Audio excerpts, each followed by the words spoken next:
Indresh Kumar Sahu YouTube channel को subscribe और bell icon को प्रेस करना ना भूलें।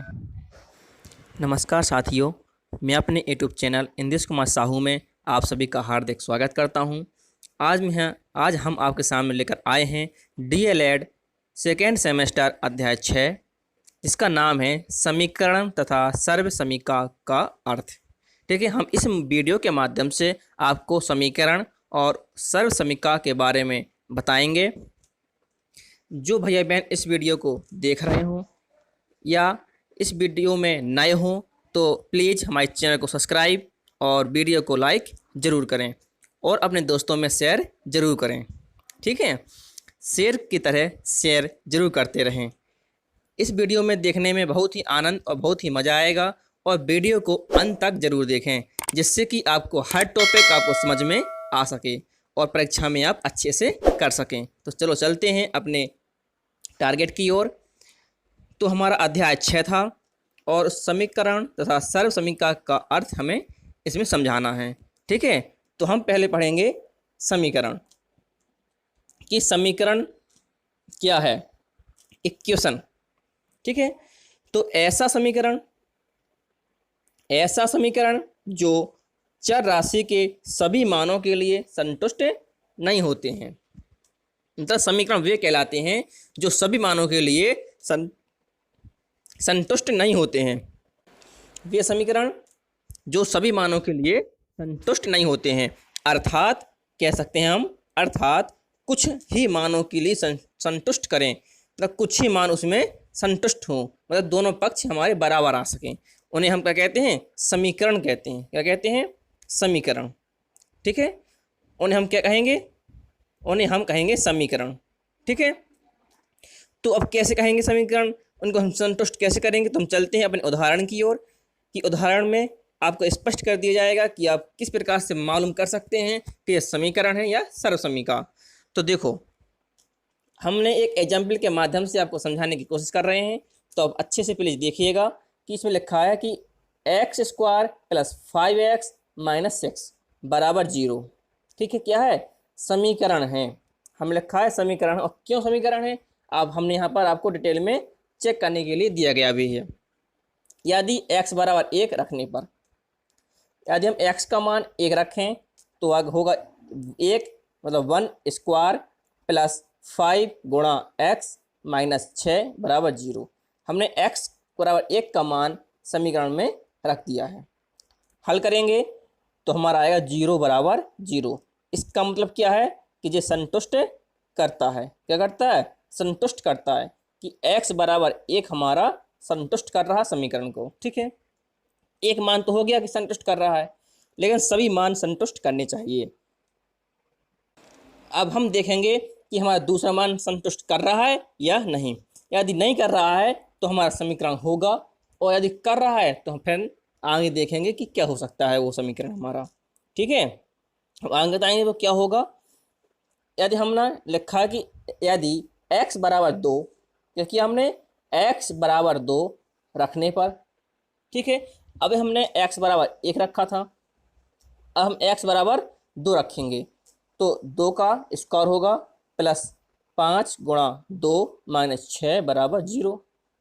2 का वर्ग किया तो 4 आया, + 5 दूनी 10 - 6 बराबर 0। 14 में से 6 घटाएंगे तो 8। 8 डज नॉट इक्वल टू 0। हमारा क्या है, ये पक्ष हमारा बराबर नहीं आ रहा है, तो हम लिखेंगे संतुष्ट नहीं करता है। तो हमने आपको समीकरण में बताया था क्या, कि ओनली कुछ मानों के लिए ही संतुष्ट करेगा। कुछ मतलब सभी मानों के लिए क्या है, संतुष्ट नहीं करेगा, ओनली कुछ मानों के लिए ही संतुष्ट करता है, समीकरण कहलाते हैं। तो मैं आशा करता हूँ कि आपको समीकरण आपको समझ में आए होंगे कि हम क्या आपको बताने की कोशिश कर रहे हैं कि सभी मानों के लिए संतुष्ट नहीं होते हैं हमारे समीकरण, ओनली कुछ ही मानों के लिए संतुष्ट होते हैं। वो मैंने आपको एग्जाम्पल के माध्यम से समझा दिया है, तो आपका निश्चित ही बिल्कुल क्लियर हो गया होगा कि समीकरण किसे कहते हैं। ठीक है, अब चलते हैं हम अगले टॉपिक की ओर। अब हमारा क्या कह रहा है कि समीकरण की प्रकार। अब आगे हमारे समीकरण की प्रकार, कि समीकरण कितने प्रकार के होते हैं। तो हम यहाँ पर पढ़ेंगे टाइप ऑफ इक्वेशन, समीकरण के प्रकार। तो इसमें दिया गया पहला प्रकार हमारा सरल समीकरण या रेखीय समीकरण। ठीक है, सरल समीकरण या रेखीय समीकरण। दूसरा है द्विघात समीकरण। तीसरा है त्रिघात समीकरण, त्रिघात समीकरण। चौथा है बहुघातीय या इसी को कहते हैं एन घातीय समीकरण। ठीक है, तो ये हमारे समीकरण के 4 प्रकार होते हैं, जो हमारे पेपर में बहुत ही पूछे जाते हैं। 1 या 2 नंबर का तो इस वीडियो में आपको बहुत ही फायदेमंद है। आप यदि इस वीडियो को देखते हैं तो आपको 2 नंबर आपके पक्के हैं एग्जाम में, और आ सकते हैं बिल्कुल, और आएंगे भी। आप कोशिश करेंगे, पढ़ेंगे तो जरूर आएंगे। ठीक है, आपके एग्जाम में जब समीकरण के प्रकार जरूर पूछेगा, पूछ सकता है कि समीकरण के कितने प्रकार हैं।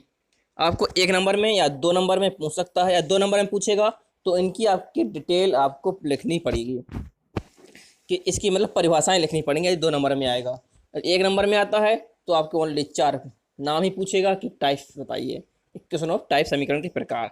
तो हम चलेंगे इनके परिभाषाओं की ओर कि इनकी परिभाषाएं क्या हैं। ठीक है, तो आपको परिभाषाएं भी आपको समझना है अच्छे से, कि इसमें पहली हेडिंग हमारी रेखीय समीकरण। क्या?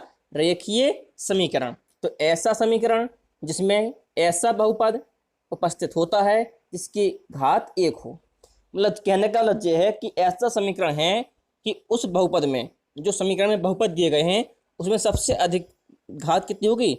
1 घात होगी। ठीक है, जिसकी घात क्या हो? 1 होती है, उसे रेखीय समीकरण कहते हैं।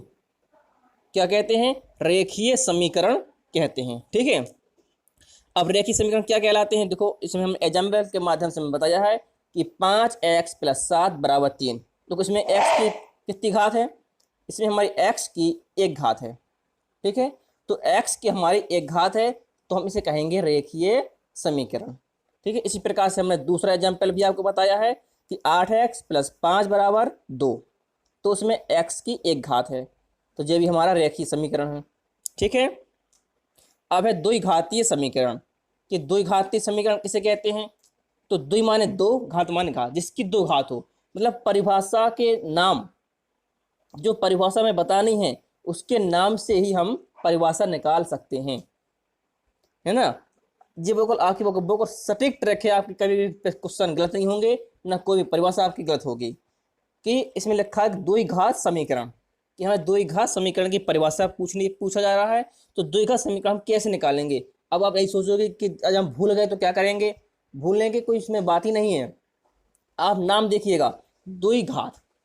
ठीक है, द्विघात, इसका मतलब है कि द्वि माने 2, घात माने घात, जिसकी ऐसा समीकरण जिसमें 2 घात हो, हमारा द्विघात समीकरण कहलाएगा। ये हमने परिभाषा में लिखा है कि ऐसा समीकरण जिनमें चर x की अधिकतम घात कितनी हो? 2 हो। अधिकतम घात कितनी हो? 2 हो। ठीक है, तो द्विघात समीकरण कहलाते हैं। जैसे एग्जाम्पल, x² + 4x + 8 = 0। ठीक है, इसमें हमारी कितनी घात है? अधिकतम 2 घात है। ठीक है, सबसे बड़ी घात कितनी है? 2 है, तो द्विघात समीकरण कहलाएगा। ठीक है, इसी प्रकार से एग्जाम्पल 2 दिया है, x² + 5x - 6 = 0। इसमें भी हमारी 2 घात उपस्थित है, तो ये भी हमारा द्विघात समीकरण कहलाएगा। ठीक है, अब दिया गया त्रिघात समीकरण। तो इसके नाम से भी आप परिभाषा निकाल सकते हो। त्रि माने 3, घात माने घात समीकरण। ऐसा समीकरण जिसमें 3 घात उपस्थित हो, त्रिघात समीकरण कहलाता है। ये तो हमारी नाम से परिभाषा हो गई, और यही नाम से परिभाषा हमने इसमें लिखी हुई है कि ऐसे समीकरण जिनमें ऐसा समीकरण जिनमें चर x की अधिकतम घात 3 हो। x की अधिकतम घात 3 हो, अधिकतम मतलब बड़ी से बड़ी घात 3 हो, उसे हम त्रिघातीय समीकरण कहते हैं। क्या कहते हैं? त्रिघातीय समीकरण कहते हैं। ठीक है, अब हम चलेंगे एग्जाम्पल के माध्यम से समझेंगे कि एग्जाम्पल कैसा होगा इसका। एग्जाम्पल पहला है 3x + 3 + 5x² + x - 6 = 0। इस समीकरण में हमारी सबसे बड़ी घात 3 है। सबसे बड़ी घात क्या है? हमारी 3 है, तो हमारी त्रिघात समीकरण कहलाएगा। इस प्रकार से हमारा दूसरा एग्जाम्पल दिया गया है। ठीक है, अब आती है हमारी चौथी हेडिंग। चौथी हेडिंग कह रहा है ये कि बहुघातीय, चौथी हेडिंग है बहुघातीय या एन घातीय समीकरण क्या है। एन घातीय, एन घातीय समीकरण कहने का मतलब है कि ऐसा समीकरण, ऐसे समीकरण जिनमें चर की अधिकतम घात कितनी हो, एन हो। एन घात कह रहा है तो एन होनी चाहिए, तो घात कितनी होनी चाहिए, एन होनी चाहिए, तो हमें एन घातीय समीकरण कहलाते हैं। क्या कहलाएंगे, एन घातीय समीकरण कहलाएंगे।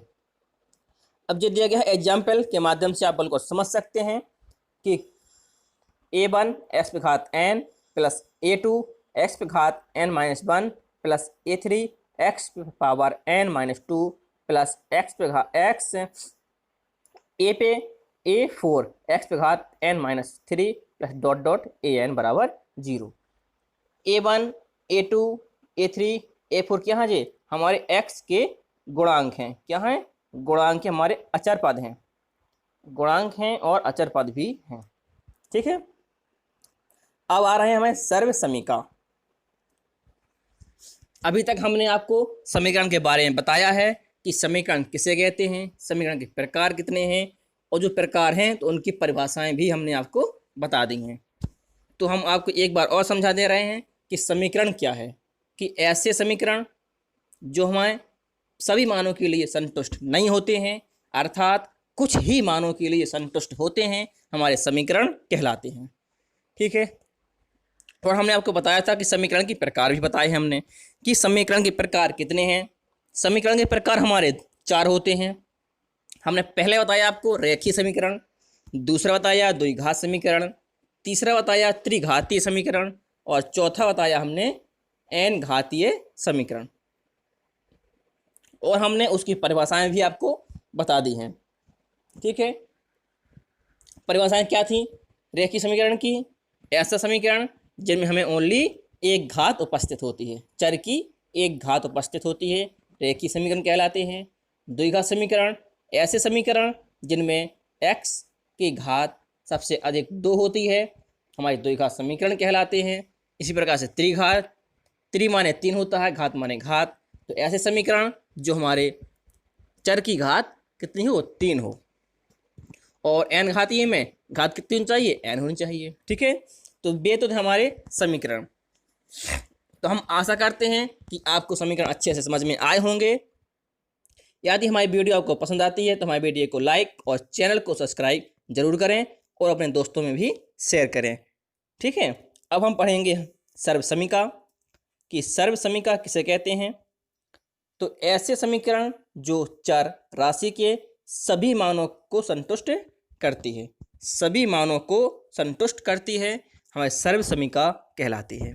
ठीक है, अभी हमने बताया था समीकरण में कि सभी मानों के लिए संतुष्ट नहीं करती है तो हमारे समीकरण कहलाते हैं, और यदि सभी मानों के लिए संतुष्ट करें, यदि समीकरण हमारे सभी मानों के लिए संतुष्ट करें तो क्या कहलाते हैं, हमारे सर्व समीका कहलाती हैं। ठीक है, एग्जाम्पल हमने पहले बताया है कि x प्लस 2 की होल पावर 2 बराबर x square plus 4x plus 4 सर्व समीका है। ठीक है, जो हमने एग्जाम्पल आपको बताया है तो इसमें क्या लिखा है कि सर्व समीका है। अब सर्व समीका है तो इसको हम थोड़ा देख लेते हैं कि सर्व समीका है या नहीं। हमने जैसे समीकरण में देखा था ना कि x बराबर 1 रखा था और x बराबर हमने 2 रखा था, x के लिए तो संतुष्ट हो गया था लेकिन 2 के लिए संतुष्ट नहीं हुआ था, तो हमारे समीकरण कहलाते थे। लेकिन इसमें सभी मानों के लिए संतुष्ट करें, या हम x का मान 1 रखें या x का मान 2 रखें या x का मान 3 रखें।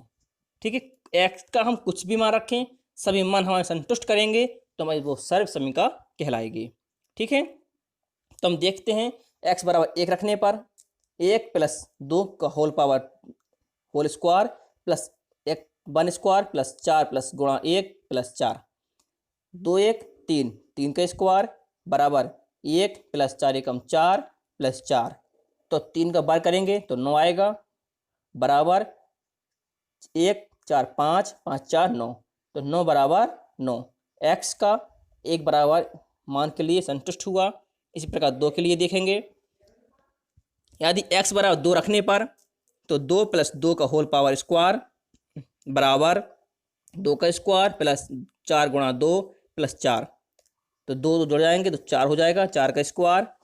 2 का बार करेंगे तो 4 प्लस 4 दूनी 8 प्लस 4, 4 का बार करेंगे तो 16, और 4 प्लस 8 जोड़ेंगे तो 12, 12 में 4 जोड़ेंगे तो 16, तो 16 बराबर 16। ठीक है, अतः हम कह सकते हैं कि प्रत्येक मान के लिए क्या करेगा, संतुष्ट करेगा। यदि हम x बराबर 3 भी रखेंगे तो भी हमारा मान बराबर आएंगे। यदि सभी मानों के लिए हमारे मान बराबर आते हैं तो वो हमारी सर्व समीका कहलाती है। ठीक है, आया समझ में। अब आपको कन्फ्यूजन नहीं होना है कि समीकरण किसे कहते हैं और सर्व समीका किसे कहते हैं। जो सभी मानों के लिए संतुष्ट करे तो सर्व समीका है, तो सभी मानों के लिए संतुष्ट ना करे वो हमारे समीकरण हैं। ठीक है, तो समीकरण और सर्व समीका आपको अच्छे से समझ में आ गए होंगे। मैं आशा करता हूं कि आपको हमारी वीडियो पसंद आई होगी और आपको सर्व समीका और समीकरण आपको समझ में आए होंगे। जो भैया बहन हमारे इस चैनल पर नए हों तो प्लीज़ हमारे चैनल को सब्सक्राइब और शेयरों की भांति शेयर जरूर करें। ठीक है, तो हम यहाँ पर कह सकते हैं कि सभी मानों के लिए संतुष्ट करता। तो मैं आशा करता हूँ कि आपको समीकरण और सर्व समीकरण आपको समझ में आए होंगे। अब चलते हैं हम अगले। हमारा एग्जाम्पल दिया है दूसरा कि a प्लस बी का होल स्क्वायर बराबर a square plus 2ab plus b square. ए भी हमारी सर्व समीका है। A square minus b square बराबर a प्लस बी और a माइनस बी, ये भी हमारी सर्व समीका है। इस प्रकार से चौथी भी हमारी सर्व समीका है। आप इसमें सभी मान रख के देख सकते हैं, ऐसे ही मान हमारे बराबर आते हैं तो हमारी सर्व समीका कहलाएगी। ठीक है, ये हमारी क्या है, सर्व समीकाएं हैं। अब चलते हैं कुछ सवालों की ओर कि बीटीसी लेवल में किस प्रकार के सवाल पूछे जाते हैं। तो हमारा पहला क्वेश्चन है कि निम्नलिखित व्यंजकों में से समीकरणों को वर्गीकरण कीजिए। ठीक है, हम ये बताना कि इसमें कौन कौन से समीकरण हैं। पहला दिया गया है कि 3x square plus 5x plus 2 बराबर 0, हमारे द्विघात समीकरण है। क्योंकि इसमें सबसे बड़ी घात 2 है तो द्विघात समीकरण कहलाएगा। दूसरा सवाल है 5x माइनस 2 बटे 2x बराबर 2, इसका हम कैंची गुणा करेंगे तो 5x माइनस 2 बराबर 4x। तो ये क्या समीकरण हमारा रेखीय समीकरण है। क्यों? क्योंकि इसकी x की घात हमारी 1 है तो हमारी रेखीय समीकरण कहलाएगा। ठीक है, अब है हमारा तीसरा 2x माइनस 3 एक कोष्ठ में है और दूसरे कोष्ठ में है 2x प्लस 2 बराबर 0। तो हम इसका गुणा करेंगे तो 2x का गुणा करेंगे 2x में तो हमारा आएगा कितना, 4x स्क्वायर आएगा। क्या आएगा, 4x स्क्वायर आएगा। तो x की घात हमारी 2 सबसे बड़ी होगी तो हमारी 2 घात समीकरण कहलाएगा। ठीक है, अब है चौथा नंबर कि ax power n plus b x power n minus 1 plus c x power n minus 1 plus dot dot बराबर 0। तो इसमें हमारी n घात है तो हमारी n घातीय समीकरण कहलाएगा। क्या कहलाएगा, n घातीय समीकरण कहलाएगा। चौथा है x प्लस 1 की पावर 3 बराबर 0। तो जी अभी हमारा क्या है, आपको इसमें x की बड़ी घात अभी नहीं दिख रही होगी। यदि हम इसका हम सूत्र खोल देंगे तो हमें जरूर दिखेगा। तो a प्लस बी पे पावर 3 का सूत्र होता है a cube plus b cube, b का मान 1 है तो a पे घात 3 होगा। ठीक है, आ गया हमारा जी x पे घात 3 आ गया तो हमारा त्रिघातीय समीकरण है। ठीक है, इसको हम और सूत्र पूरा खोल सकते हैं 3x और x प्लस 1। ठीक है, तो ये तो थे हमारे समीकरण की समीकरण कौन कौन से होते हैं, तो छांटने थे हमें समीकरण को। अब दिया गया है हमारा अगला टॉपिक, समीकरण में से निम्नलिखित में से क्या, निम्नलिखित में से समीकरण तथा सर्व समीका को छांटकर लिखिए। हमें यहाँ पर समीकरण और सर्व समीका को छांटना है और लिखना है। तो हम कैसे छांटेंगे, हमने आपको बताया था कि x के मान हम इसमें पुट करेंगे, जो हमारे x के मान हमारे बराबर आएंगे प्रत्येक मानों के लिए। प्रत्येक मान हमारे सामने नहीं रखना है, लगभग तो आप 2 तक मान रख सकते हो, 2 या 3 तक मान रख करके चेक कर सकते हो कि समीकरण है या सर्व समीका है। ठीक है, हमें इस प्रकार से हमें उसमें छांटना है। ठीक है, तो हम छांटेंगे। हमारा पहला सवाल है 2 कोष्ठ में x प्लस 1 बराबर 2x प्लस 2। इसको छांटने के लिए हम रफ में कब भी कर सकते हैं और फेयर में भी कर सकते हैं। ठीक है, तो जो हमारी सर्व समीकरण होगी x² + 2 = 0, जो हमारा समीकरण है। अब पूछेगा कि कौन सा समीकरण है, तो द्विघात समीकरण है। ठीक है, यदि नहीं पूछता तो आप सीधा लिख सकते हैं कि समीकरण है। ठीक है, तीसरा दिया है x - 1 का whole square plus x² - 2x + 1, जो हमें क्या है, सर्व समीकरण है। ठीक है, क्या है, सर्व समीकरण। चौथा दिया गया है 5x + 1 = 0, हमारे समीकरण है। यदि पूछेगा कि कौन सा समीकरण है, तो हमारी x⁴ है, तो हमारी रेखीय समीकरण कहलाएगा। क्या कहलाएगा, रेखीय समीकरण कहलाएगा। ठीक है, तो इस प्रकार से हमारे सवाल पूछे जाते हैं। मैं आशा करता हूं कि आपको हमारी वीडियो पसंद आई होगी। यदि आप सभी को हमारी वीडियो पसंद आती है तो हमारी वीडियो को लाइक और चैनल को सब्सक्राइब जरूर करें। ठीक है, हमारी मुलाकात अगली वीडियो में फिर होगी। तब तक के लिए नमस्कार। आप पढ़ते रहिए, आगे बढ़ते रहिए और इसी प्रकार से तैयारी में लगे रहिए, क्योंकि अब एग्जाम हमारे दूर नहीं है, एग्जाम हमारे कभी भी आ सकते हैं। इसलिए आप अच्छे से पढ़िए, मेहनत से पढ़िए। धन्यवाद।